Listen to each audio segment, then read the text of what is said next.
Today, we'll be talking about Seneca, the Stoic.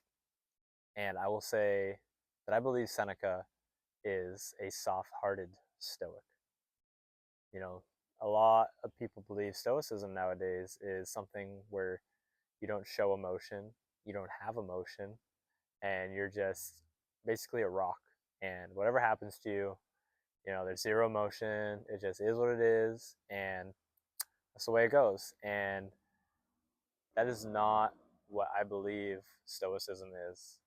And I didn't even realize there was an opinion like that until I kind of dug into what the internet said about Stoicism, because I just started, like, I heard about it, but I never heard the opinion. And then my first thing was to read Stoicism, not to formulate my opinion through the internet.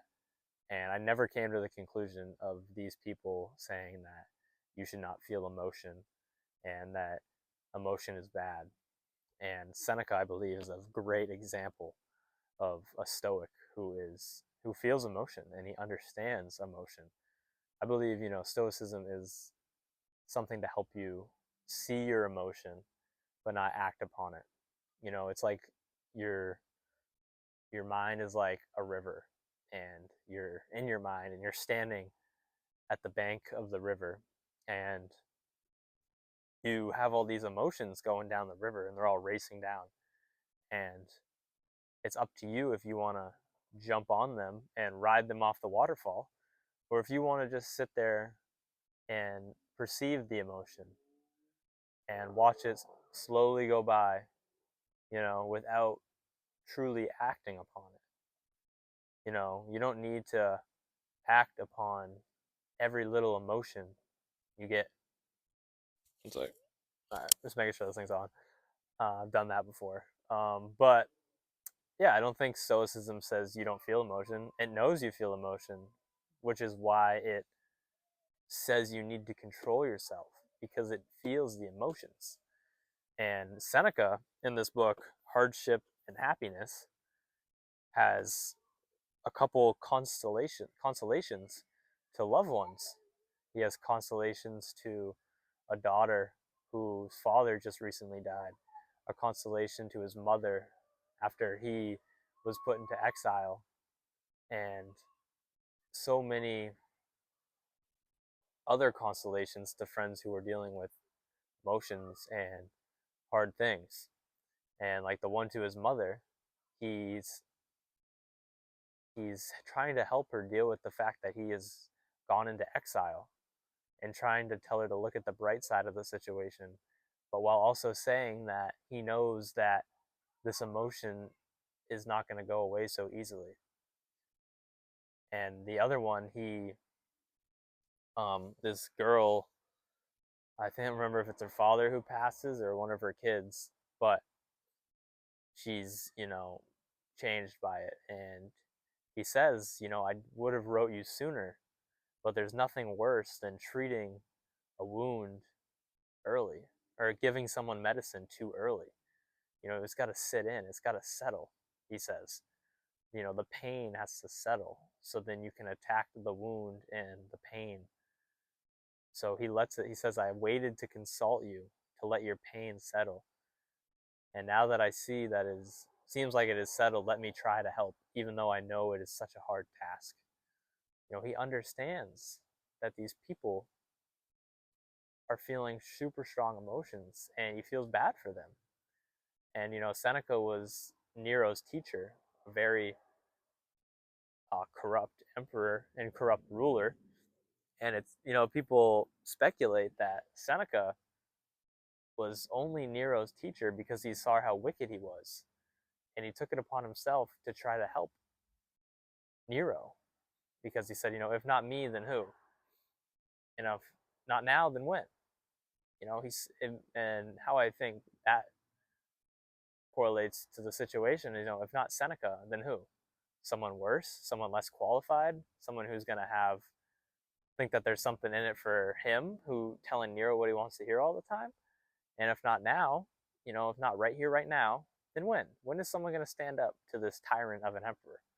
So he said, I'll do it. and he ended up having to kill himself because of it. But he stood up to a tyrant and he tried to fix a tyrant. So you have to admire him for that, and tip your hat to him. But I just think people thinking that stoicism is this stone cold philosophy where you don't feel emotion and you don't care about other people feeling emotion. He cares. He takes time out of his day to write letters to people to try to help them because he understands what they're going through is hard and challenging, and he understands the feelings that they're going through because he too has felt them. He too has suffered. But as he would also say in this book, to endure without suffering is not to endure. So if you have any aspects of ever enduring pain, enduring hardship, enduring anything, it's not enduring if you don't feel it. If you don't feel the pain, if you don't feel the struggle, you're not enduring anything. You're just not feeling it. So there's nothing to endure. So, yeah, I think all the Stoics have a bad rap about being, non emotional people.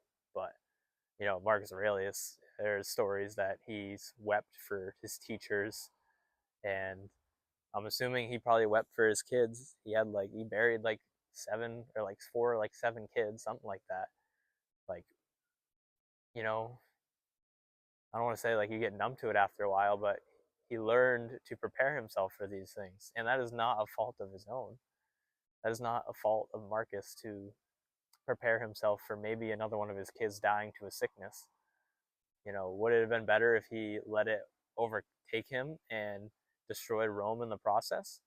Or if he endured it because he felt so much pain and agony, but made Rome better for it in the process and didn't desert Rome. And, during the plague, he didn't flee, even though he was recommended to flee. He stuck with Rome and ended up dying because of it. And if he was so non emotional, he wouldn't have cared about the citizens, but he did care. He did care about the people who were suffering. And, same with Epictetus, I think. Nothing comes to me off the top of my head, but Epictetus definitely, I think, in his writings and in his discourses, shows a softer side than Marcus does. But no one shows a softer side than Seneca, I believe. So I think you need to change your opinion if you have an opinion about Stoicism that is a thinks that they are non-emotional people, because everyone feels emotions. But it's up to you if you're gonna ride that emotion off the waterfall. And in meditations it says how much worse the things anger and grief cause than the thing that caused them. If you jump on the emotion of anger or jump on the emotion of grief, how much worse does the situation always become? So isn't it such a valuable skill to be able to just watch emotions pass by and not jump on them and ride them to the end of the waterfall, die on the hill of that emotion? Think about how bad something was and then how much worse you made it when you got angry.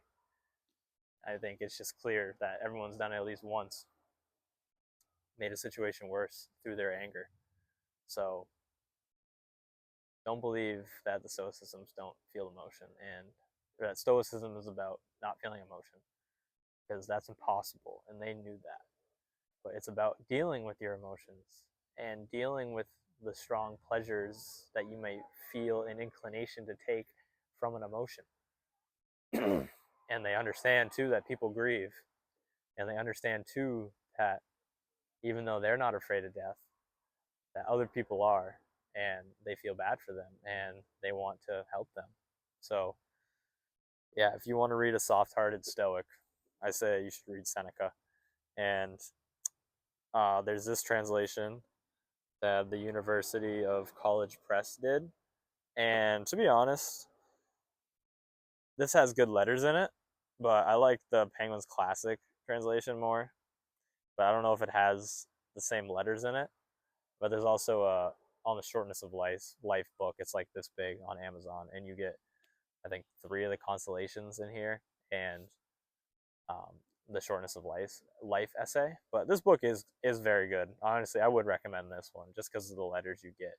But if you want a little bit easier of a read, I'd say look into the other two. But yeah, Stoics are soft-hearted.